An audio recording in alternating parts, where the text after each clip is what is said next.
I'm Anthony Melendez. Okay, today we're going to be spending a lot of time talking about the left hand. Now, the left hand is just as important as the right. The left hand, you have a lot of tensions and issues that come up whenever you're playing, because the common idea is that you really got to press hard, and you see guitar players tweaking out and making weird faces and squeezing like crazy. Stay relaxed. Just like the right hand, everything should be done in a relaxed fashion, using as little energy as possible. It's all about gas mileage, about efficiency. So, first thing we're going to do with the right hand is we've got 4 fingers, and we're going to use the first 4 frets. Okay, so for this first exercise, each finger is assigned a fret. First finger is assigned the first fret, second finger is assigned the second fret, third finger the third, and fourth finger the fourth. It's real simple. Now, if you remember lesson 2, we talked about the right hand and walking with the index and middle finger. We're going to be using that. So go ahead and get your right hand ready. Thumb on the top string for security, and index ready to go on the bottom string. So starting on the high E string, the first string, we're going to play the first finger on the first fret. Now, it's important that you keep your hand in a natural position and that your wrist is straight. A lot of times people are playing and the wrist is like that, and that's horrible. You never want to play like that. You always want to keep your wrist as straight as possible.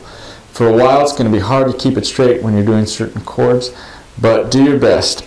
Keep that wrist straight, because when it's bent and you're moving your fingers around, the little gizmos working inside there start rubbing and creating pressure, creating tension. You'll get carpal tunnel syndrome and get all kinds of soreness and cramps and stuff. So make special attention to always keep that wrist as straight as you can, and using as little energy, as little muscle power as possible. It really doesn't take a lot to get these things to work, especially if you have a pretty decent guitar with good action.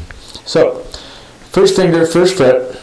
I always keep my thumb lined up with my middle finger. So for this exercise, my middle finger is on the second fret. So my thumb will likewise be behind it, opposite, on the second fret. The idea is that you're squeezing like this. You're using this muscle mostly, and you're squeezing right here.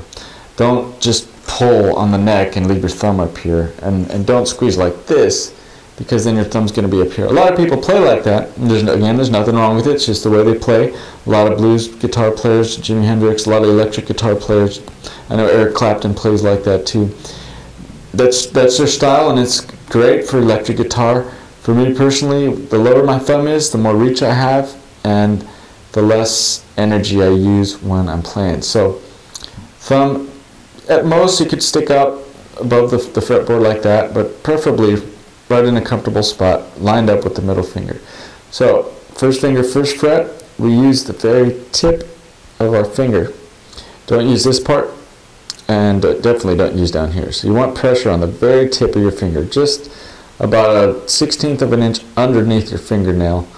I'll try to make an indentation there, and perhaps you'll be able to see it in one of the camera angles. There you go. See if that works for you. But basically, you just want it right there, smack in the middle. Okay, first finger, first fret. We'll hit with the index finger over here, and we'll just strike it. Now that note is F, and see the attached documentation on the website, and it'll show you all the notes and stuff, and we'll get into more detail on that one later. So first note is F, index finger hits it, F sharp, second finger, second fret, again using the very tip of the finger, and now we're using the middle finger to strike the string. Third finger, third fret, same concept, back to the first finger here, or the index finger, and then pinky goes down and middle finger strikes the string. It's going to be a little confusing at first, because you're going 1, 2, 3, 4, and then you're going 1, 2, 3, 4, so your fingers are going to, wires cross in your brain at first, and I understand it's confusing, but do it really slow, careful, thought out, and it'll start getting it. So the idea is 1, 2, 3, 4. Okay, 4 strings, 4 strikes with the right hand, 4 fingers go down. The most important part of this exercise is to keep these fingers down as you ascend up the fretboard. I don't want to see, you shouldn't be doing this, because that's just bad news for your fingers. That's going to give you tension, it's going to waste energy. And if you play like that, it takes you that much longer to get this finger from here to here than if it's just hovering or if it's already pressed. So as you ascend up the scale, keep those fingers down. If your fingers are small or the guitar's kind of big, you can slide the fingers up a little bit and let them leave their frets just to reach that pinky. Pinky is the most challenging of all the fingers. So you'd start off like this, and then as you work your way up, it would kind of slide in. Just make sure that as you go back down, those fingers go back to the appropriate frets. Likewise, when you're going down and you're descending, don't pull your pinky off that far.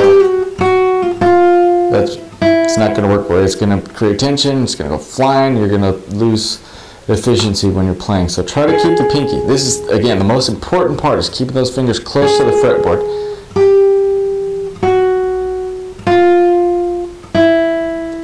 And when I'm done and they're all open, my fingers are, I'd say, less than a quarter inch off of the string. Ideally, that's where they want to be, because to go like that is a lot easier than to go like that. That's just, you know, it's inefficient. It's going to waste your energy that you need to keep playing. So, again, ascending, 1, 2, 3, 4, and then descending, 1, 2, 3, 4.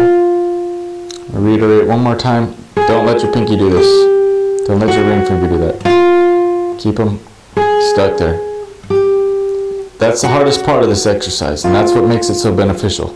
If you're not thinking of it and you're just doing that, it's not going to help you as much. The whole point of this is to gain that finger control, to get your brain to communicate to your finger to stay there, which is one of the hardest parts of learning the guitar, is getting your fingers to listen to where you know they should go, but they just don't. They're stubborn at first. Muscle memory training is what it's all about. So I'm training my muscle to just move that much. Okay, so